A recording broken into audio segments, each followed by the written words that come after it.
इतना बड़ा उन्होंने काम किया।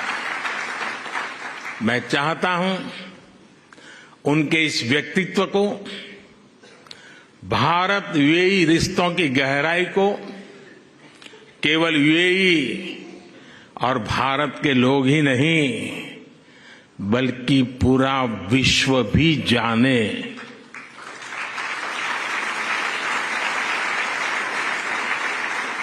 मुझे याद है जब मैं 2015 में यूएई में यहां आया था और तब मैंने हिज हाइनेस शेख मोहम्मद से इस मंदिर के विचार पर चर्चा की थी।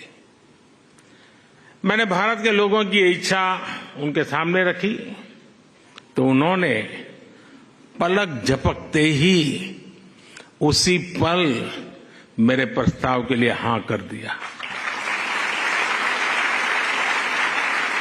उन्होंने मंदिर के लिए बहुत कम समय में ही इतनी बड़ी जमीन भी उपलब्ध करवाई। यही नहीं, मंदिर से जुड़े एक और विषय का समाधान किया। मैं साल 2018 में जब दोबारा यूएई आया था, या संतों ने मुझे जिसका ब्रह्मविहारी स्वामी जी ने अभी वर्णन किया, मंदिर के 2 मॉडल दिखाए। एक मॉडल भारत की प्राचीन वैदिक शैली पर आधारित भव्य मंदिर का था जो हम देख रहे हैं। दूसरा एक सामान्य सा मॉडल था जिसमें बाहर से कोई हिंदू धार्मिक चिन्ह नहीं थे। संतों ने मुझे कहा कि यूएई की सरकार जिस मॉडल को स्वीकार करेगी उसी पर आगे काम होगा।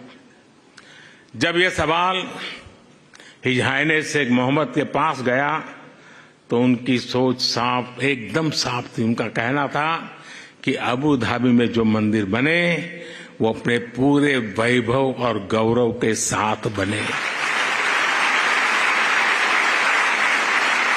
वे चाहते थे कि यहां सिर्फ मंदिर बने ही नहीं बल्कि वो मंदिर जैसा दिखे भी।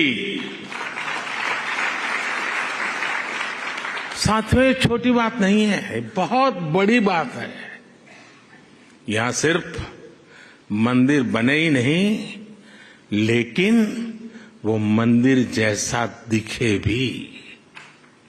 भारत से बंधुत्व की ये भावना वाकई हमारी बहुत बड़ी पूंजी है। हम इस मंदिर के में जो भव्यता दिख रही है उसमें हिज हाइनेस शेख मोहम्मद की विशाल सोच की भी झलक है। अब तक जो यूएई बुर्ज खलीफा, फ्यूचर म्यूजियम, शेख जायद मस्जिद और दूसरी हाईटेक बिल्डिंग के लिए जाना जाता था, अब उसकी पहचान में एक और सांस्कृतिक अध्याय जुड़ गया है।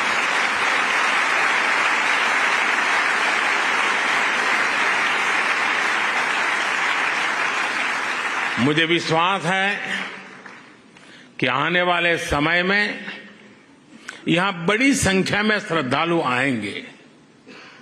इससे यूएई आने वाले लोगों की संख्या भी बढ़ेगी और पीपल टू पीपल कनेक्ट भी बढ़ेगा।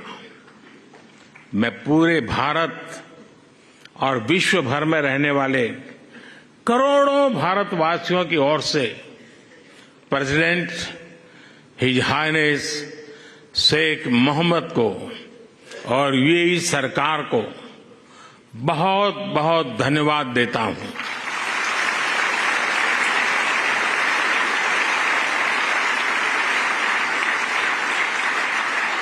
मैं आप सबसे प्रार्थना करता हूं, हम सब यूएई के प्रेसिडेंट को यहां से स्टैंडिंग ओवेशन दें।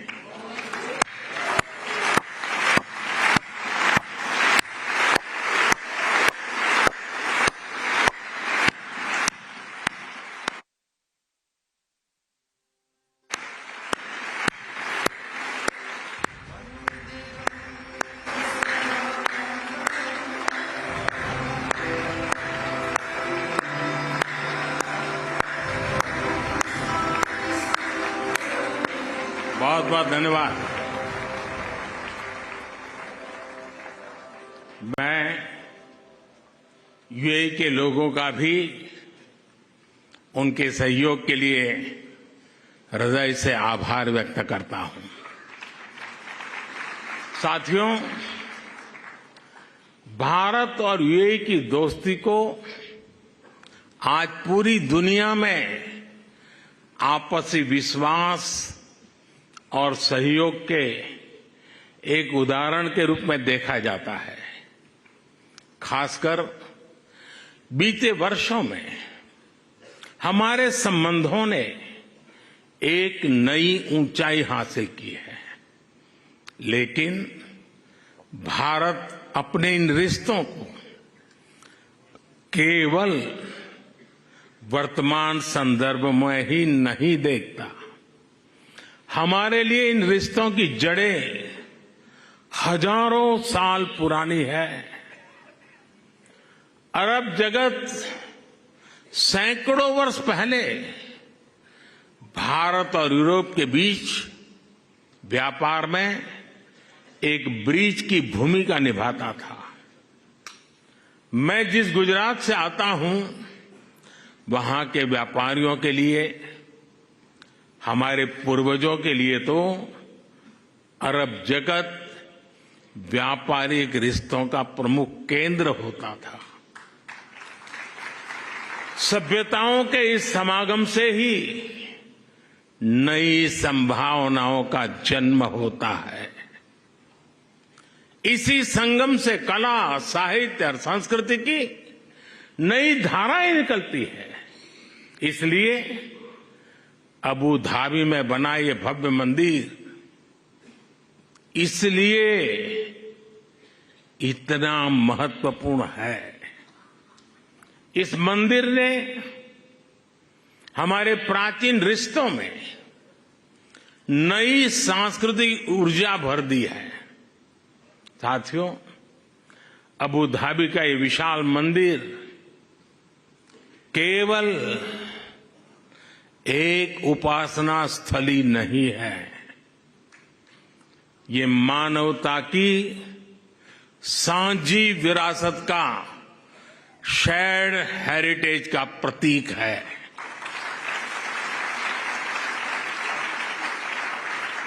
ये भारत और अरब के लोगों के आपसी प्रेम का भी प्रतीक है।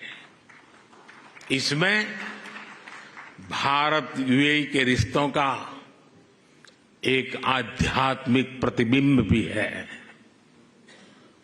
इस अद्भुत निर्माण के लिए मैं बीएपीएस संस्था और उनके सदस्यों की सराहना करता हूं, हरिभक्तों की सराहना करता हूं। बीएपीएस संस्था के लोगों द्वारा, हमारे पूज्य संतों के द्वारा पूरे विश्व में मंदिर बनाए गए हैं।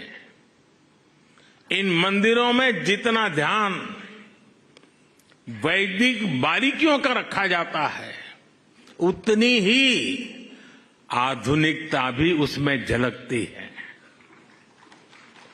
कठोर प्राचीन नियमों का पालन करते हुए आप आधुनिक जगत से कैसे जुड़ सकते हैं, स्वामीनारायण संन्यास परंपरा इसका उदाहरण है।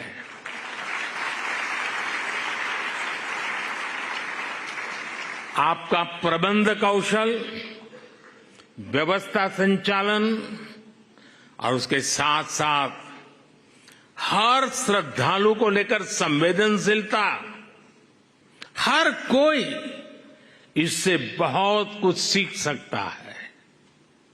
ये सब भगवान स्वामीनारायण की कृपा का ही परिणाम है। मैं इस महान अवसर पर भगवान स्वामीनारायण के चरणों में भी प्रणाम करता हूं। मैं आप सभी को और देश विदेश के सभी श्रद्धालुओं को बधाई देता हूं। साथियों, ये समय भारत के अमृतकाल का समय है। ये हमारी आस्था और संस्कृति के लिए भी अमृत काल का समय है। और अभी पिछले महीने ही अयोध्या में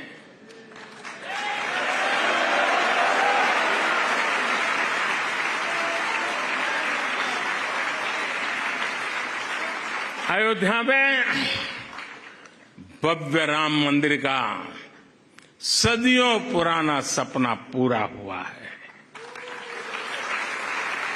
रामलला अपने भवन में विराजमान हुए हैं। पूरा भारत और हर भारतीय उस प्रेम में, उस भाव में अभी तक डूबा हुआ है।